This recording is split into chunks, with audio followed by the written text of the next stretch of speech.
See, my father was friends with Chaver Paver.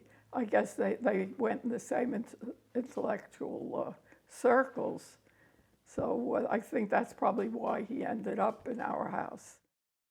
As far as what the apartment looked like, you came in and to the right was the kitchen, to the left was the bathroom, and then you went straight ahead, and then it opened up. It was all open, and then it went into the bedroom where my parents had their bed, and I remember my crib was there.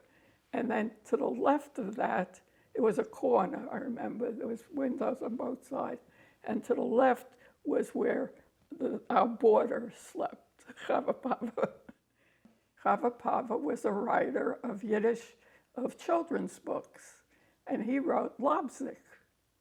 And Labzik is supposed to be based on, or the characters were my family.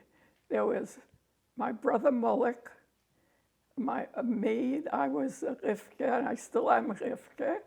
And then there was my mother, her actual name was Minnie, but he made her Molly.